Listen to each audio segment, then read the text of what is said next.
What's up guys, Professor Excalibur here. In today's video I'm going to show you 6 Excalibur builds, one for each of his abilities and then one general purpose one and one which focuses on melee. You've already seen some of these builds in action in my first video, like the one where I nuked enemies in ESO using Radial Javelin, and the one where I reached negative damage cap with his Exalted Blade. So yeah, let's get started. So as you can see, I have 5 Tower Forged Violet Archon shards equipped, all of them with melee critical damage. This is basically necessary to reach damage cap with the current setup I'm going to show you. This first build is the general purpose one, the one I use with my Zo to basically do damage cap very easily. So let's see. So here is the build. At first you may ask, Professor, what the actual fuck is this build? What's Holster Amp and Vigorous Swap doing here? And Holster Amp and Vigorous Swap are needed, same with Arcane Arachne, because they give us multiplicative damage on our Zo projectile. So yeah, that's basically why we have them here. They are pretty essential to this build. And then again, you may ask, what the fuck are the 3 Umbral set mods doing on base Excalibur? That's because I really do not like Excalibur Umbra because of his passive. I do not like having to use this mod slot just for that augment for Warrior's Rest to basically disable it. I much rather have preparation in this slot for quick missions, you know, like opening relics and stuff like that. This really comes in handy. Or if I'm going to level cap, I could just put primed sure-footed over here, you know, so I don't get knocked down and flung around, even though most of my playstyle relies on dodging and shield gating. Also going into Operator, which is why Umbra is a pain in the ass, because as you can see I have Wrathful Advance subsumed over his too. So if I go into Operator mode and before that I use my Wrathful Advance, he will just turn the ability off. Same with Eclipse. If you turn Eclipse on, Wrathful Advance on, or Roar, any ability that has a duration really, and then go into Operator mode, Umbra will just turn the ability off, which, yeah, I really do not like that. Then we have Augur Secrets over here. Basically I use this to shield gate. I use Wrathful Advance a lot, I use Excal's skills a lot, so this is basically just free shield gating without having to make a shield gating build. We have Primed Flow and Arcane Battery because we need to reach 500 energy for the Archon shards to work, which yeah, I have to give it to Excalumbra here. He can reach 500 energy with just Primed Flow. And we have Blind Rage over here for basically more strength. That's kind of the explanation of the build. Let's get into showing you the weapons that I'm using. This is Rauta. I'm not using a damage build on it, obviously. I'm just using this to up my combo multiplier. As you can see, some of the mods over here are, again, most of the community would consider weird. So let me explain what the fuck is going on here too. So we have Primed Chilling Grasp and Shivering Contagion over here, just so, you know, additional crowd control, slowing down enemies, more survivability, why not? Amalgam Shotgun Barrel gives us fire rate and more revive speed. This is very good for the Rauta. We want to build the combo fast. Same with this, Frail Momentum, more fire rate. I've got a Riven over here with multi-shot. This is just more cold and of course reload speed. Moto setup over here for that plus 33% chance to become immune to knockdown effects. And yeah, basically this is the Rauta build. This obviously should not be used for damage. This is just to build up your combo. Now for my secondary weapon. I use the Tome a lot, basically just more free strength, free fire rate.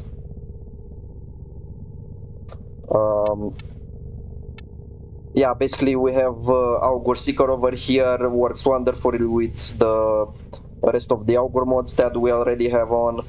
Emerald Barrel Diffusion for more dodge speed. Of course, we have over here the Deimos mods.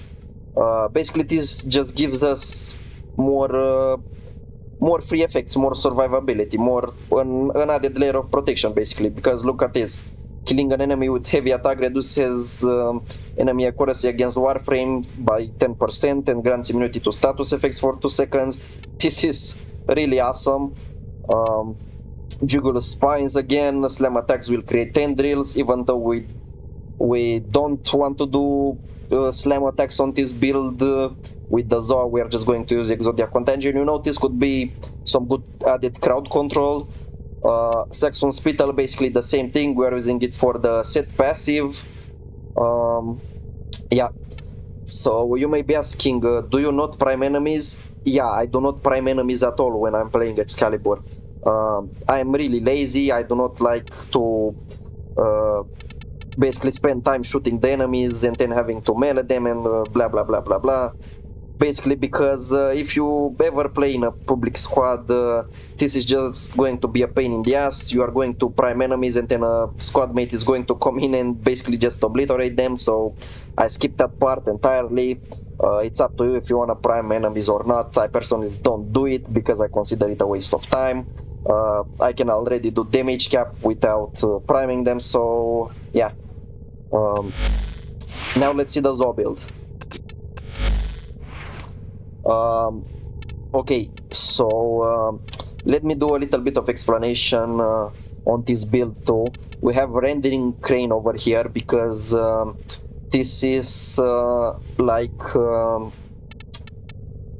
basically when you throw the Exodia Contagion projectile, it takes into account your neutral stance combo damage, which for rendering crane is 400%, as you can see there. I think this is the highest in the game. Let's compare it with Cleaving Whirlwind and Tempo Royale. As you can see, this one does just 300. Same for Tempo Royale. Just 300 damage. I don't think any other stance can reach 400% damage, although I haven't looked at all of them. So yeah, that's why we have Rendering Crane over here, very important. Primed Smite Corpus. Okay, so I am using a faction damage mod.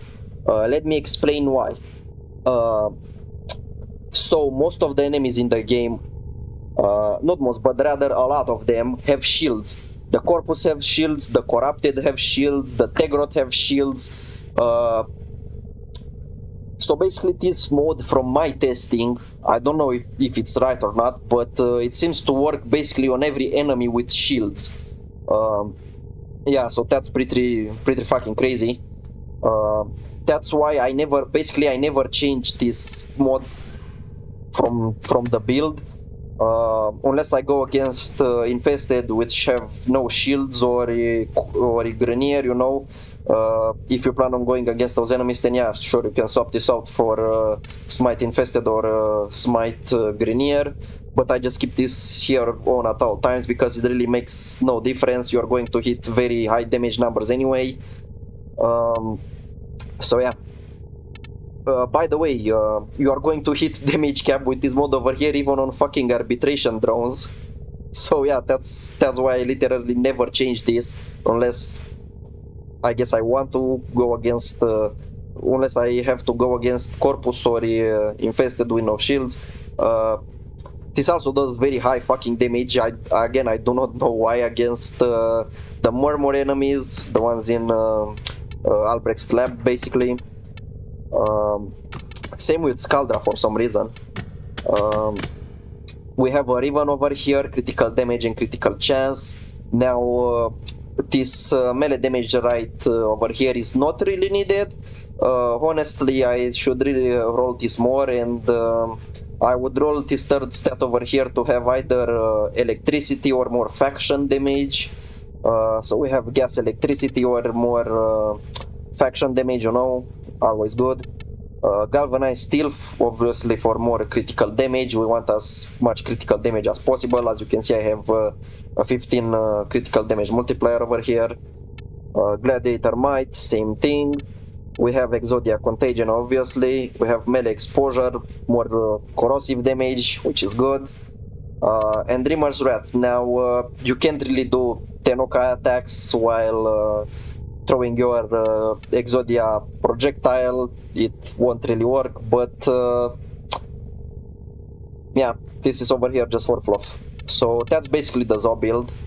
I almost forgot, let me show you the parts. The grip is Stung, the strike is Dog Ram, Link is Varjit Rohang. As far as I know, this is the best Zo weapon. And yeah, that's basically the build, but there are some more niche things that I need to show you. Like over here we are using Naramon as our focus school, obviously very important for upkeeping your combo multiplier. And then let me show you my operator real quick. So okay, these are the arcanes that I'm using on my drifter, operator, whatever. One of them is pretty essential for survival, and the other one is essential for reaching damage cap. So this is Magus Aggress. You can see when we transfer out on melee, we get plus 300% critical damage for 4 consecutive attacks. Now, one thing that I want to make clear about this arcane is if you play with this setup, with the Zo setup, now those 4 consecutive attacks, you are only going to consume them if you hit an enemy directly with the projectile. So the explosion, like you could throw the Exodia projectile into the floor and still damage enemies with the explosion. That would consume a stack. So you can basically have this on at all times, which is fucking amazing if you know what you are doing. And then we have Magus Elevate. Now this basically somehow I never see people using this arcane, which is fucking wild to me. This is literally so good. On transference in, as you can see, 95% chance to restore 300 health to your Warframe. Very nice arcane to have. Yeah, so that's basically the setup on the operator. Let me show you the pet I have. So this is an Daja Caveat. As you can see, the pet doesn't really matter. It's just a couple of mods like Tenacious Bond. Obviously you need this for more critical damage. Tandem Bond, this really comes in handy, especially when playing with Excalibur. Seismic Bond, same thing. Yeah, that's all that's important on the pet. This is the build I have on the claws. Now let's see this build in action.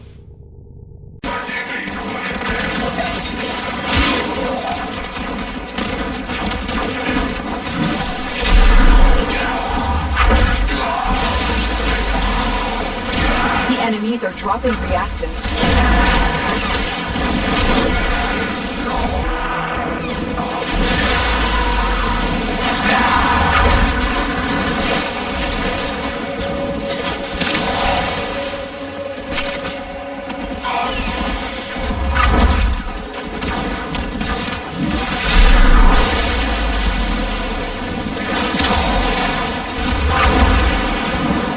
That's it. You opened the relic. Finish your mission and we'll take a look inside.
technology may work here due to the Circulus's proximity. If you have a necromech, you may use it.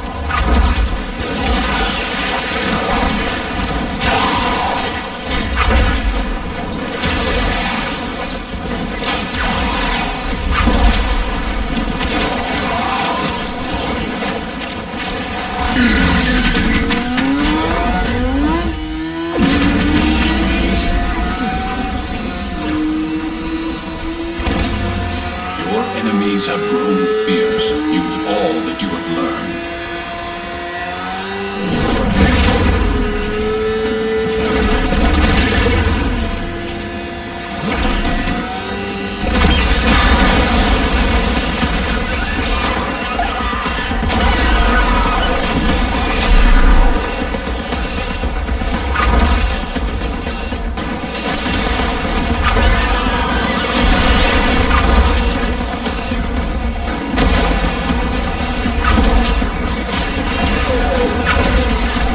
Gotta nurse these scrubbers. Keep them clean. Too much spore buildup and you got cold white on your hands.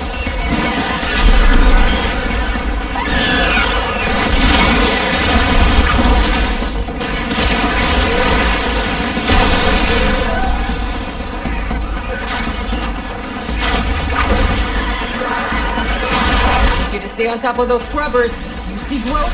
Shoot it.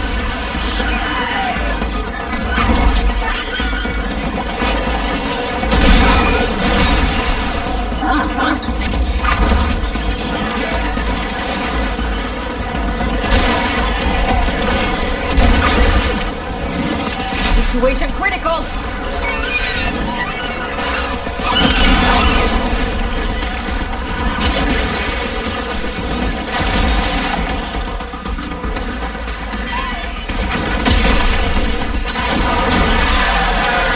Now you get to do things the hard way.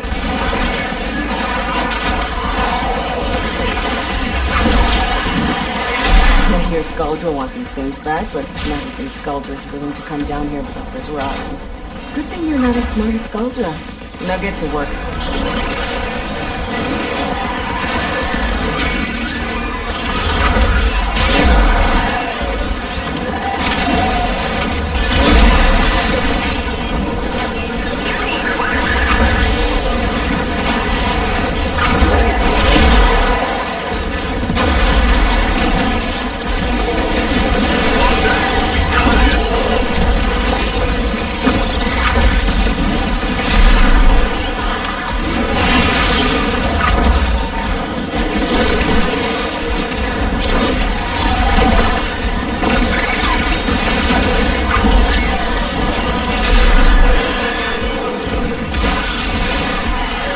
Serving up another house scrubber.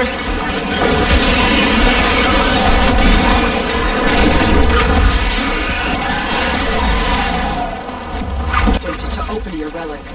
Be aware, only corrupted enemies will drop it.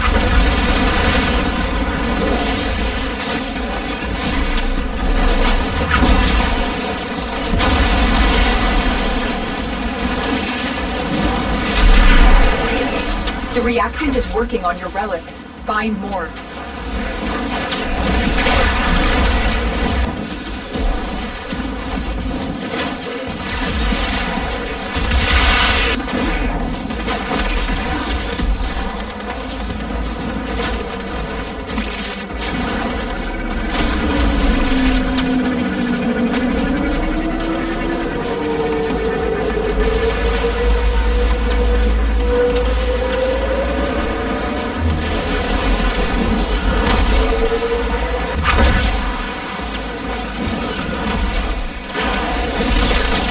Yes, sir!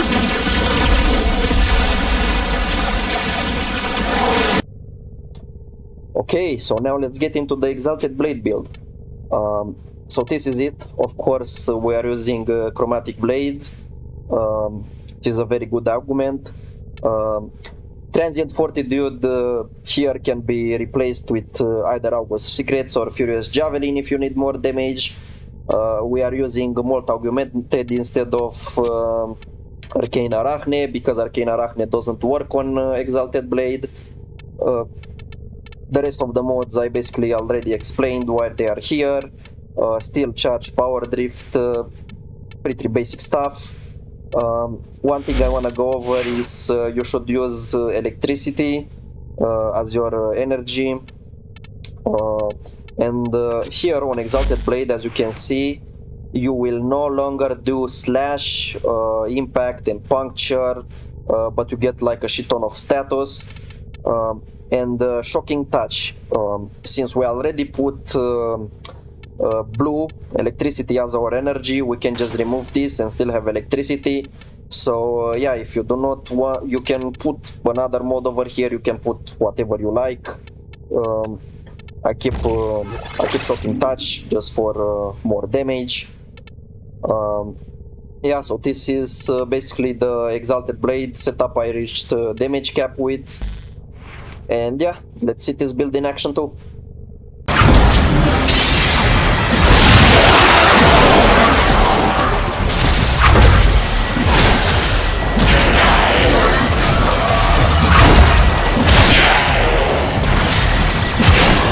Collect reactant to open your relic.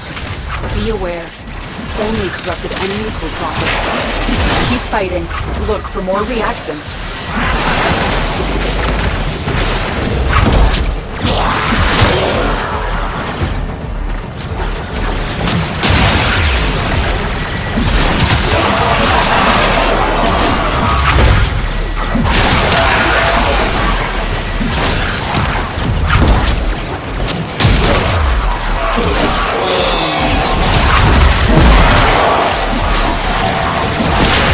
Life support incoming.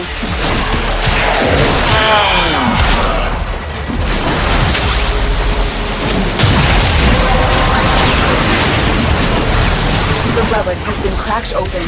Finish your mission to find out what's inside.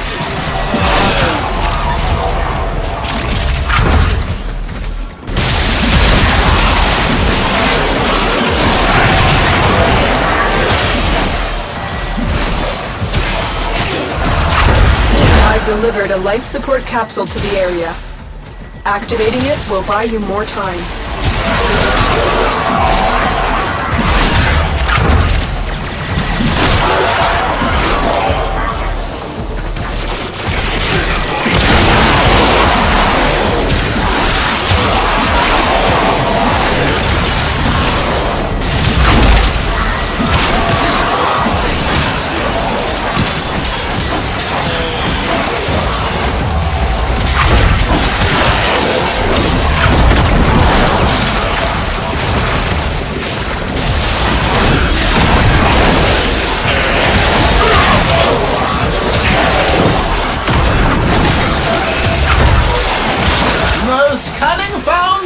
With my life, I protect your sacred crown!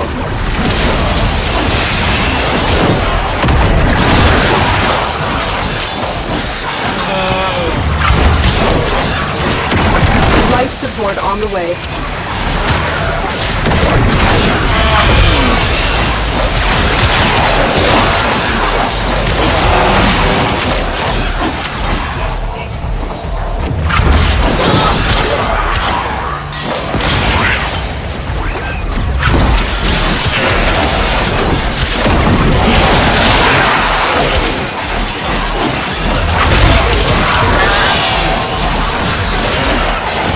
Additional life support has arrived.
is making progress. This will help our cause. When you need it, extraction is ready. Now, this next build I'm going to show you is for his first ability, Slash Dash. This is by no means like a high damage build. This is more of a meme build, I guess. You can see I have infested mobility subsumed over his 2 this time. So we are basically using this to go as fast as possible and as far as possible with Slash Dash.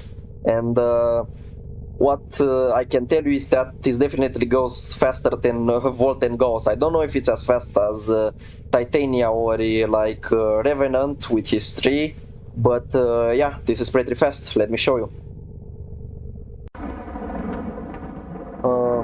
Alright guys, we're here in the Orb Valleys. Let's test how fast we can go from one end of the map to the other using the Slash Dash build, of course.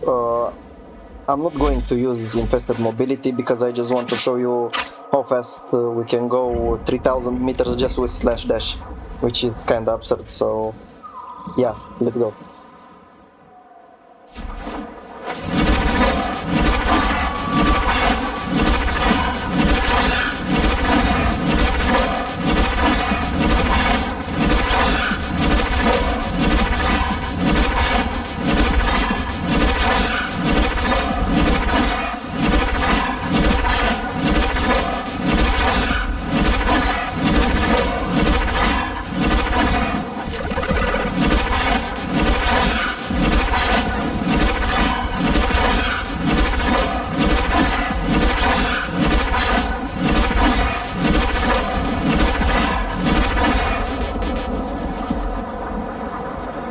Yeah, so I think that was pretty fast.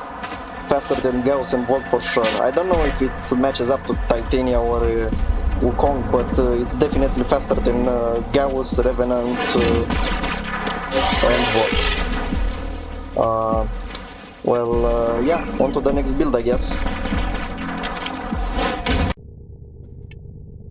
One thing I forgot to mention about this build is that for some reason, if you have electricity on your Exalted Blade, which we do, Arch on Stretch will work with Excal's 1.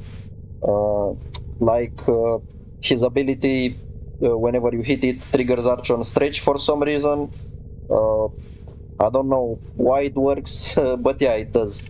So yeah, for this next build, it's a build for Radial Blind. As you can see, I named it Marked for Death. Basically, we are using Silence subsumed over his 1 with Savage Silence for 300% more finisher damage, Radiant Finish again for 300 more finisher damage. We are using the Mecha set, which right now, as you can see, the set bonus is not maxed out because I haven't equipped my dog yet. Coaction Drift for more squad damage. Arcane Trickery, because with this setup we are basically going to be doing a lot of finisher attacks and just basically staying invisible forever. Rest of the mods already explained. Let's see the build. So for this build you need a rapier. As you can see, I have Distraza Prime maxed out over here with 5 Forma. Now for the build, we are using melee duplicate as our arcane. Of course, I have a Riven with more finisher damage, melee damage and critical chance. Primed Smite Grenier, you can basically change this one out with any other faction damage mods. We have Organ Shatter for more critical damage, again Galvanize still for more critical damage.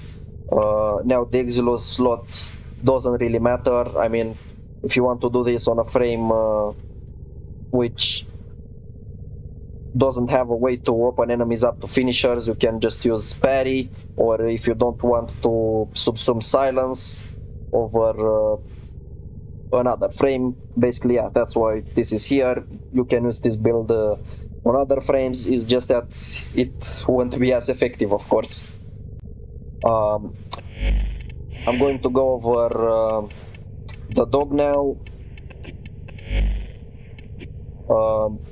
The build is not really important. As you can see, I don't even have Val mods equipped. It's the only important thing is that you put Mecha Recharge on your Kubrau and Mecha Overdrive on its claws, and basically that's it. Yeah, let me show you the build now. Over here.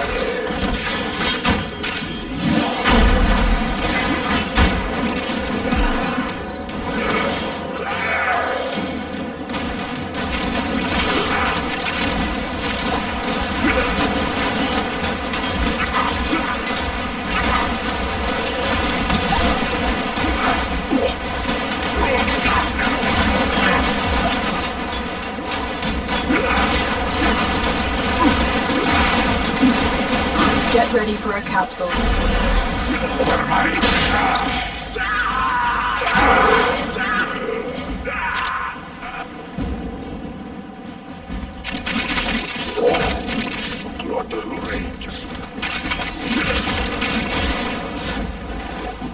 You will be cleansed.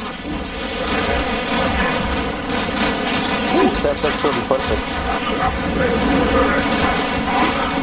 Just I've delivered a wait life for the support dog capsule to the area. mark a target. Activating it will buy you more time.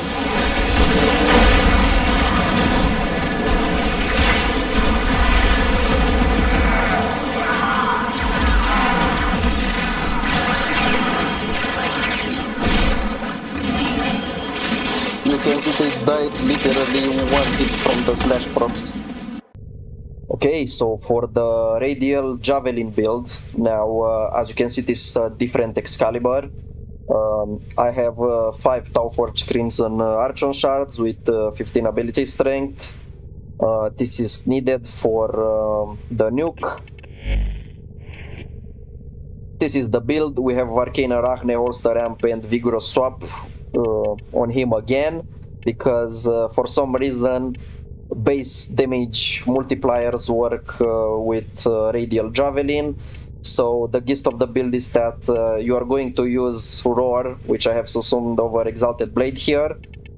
Then you are going to wall latch for the Arcane Arachne buff, and then switch between your weapons, between your primary and secondary, and then you use Radial Javelin for the nuke. Now this is, in most cases, this is going to like one-shot them. As you saw in my last video, this works on steel path enemies, which I'm going to show you in a bit. But even if you do not one-shot them somehow, you have Furious Javelin again, a second cast of Radial Javelin with the Furious Javelin bonus damage is going to obliterate everything in front of you. We have Precision Intensify, of course, for even more roar damage. We have a bit of range, a bit of duration, and a bit of strength. Preparation, of course, like I said previously, you can change this for whatever you like. Preparation doesn't really matter, I just like it because a lot of the missions in this game are real quick. I don't always go to level cap, even though the builds I'm showing you here are 100% capable of doing level cap. Yeah, this is the build. Again, let me show you the build in action. Rainier have shut down the environmental systems, So, sending modified first I life support latch for capsules. the arcane Use buff. these to sustain your Then I environment use my or Rhino attach Roar, Kuba catalysts to switch begin fast between harvesting. weapons and bam!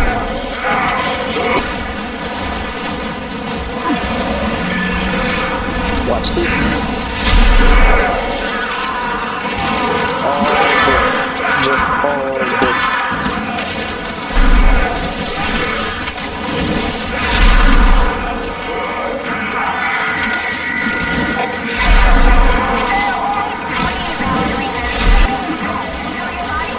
You've already pretty much seen all of this in my previous video, but yeah, just showcasing it in this one too. But this is pretty fucking amazing in my opinion.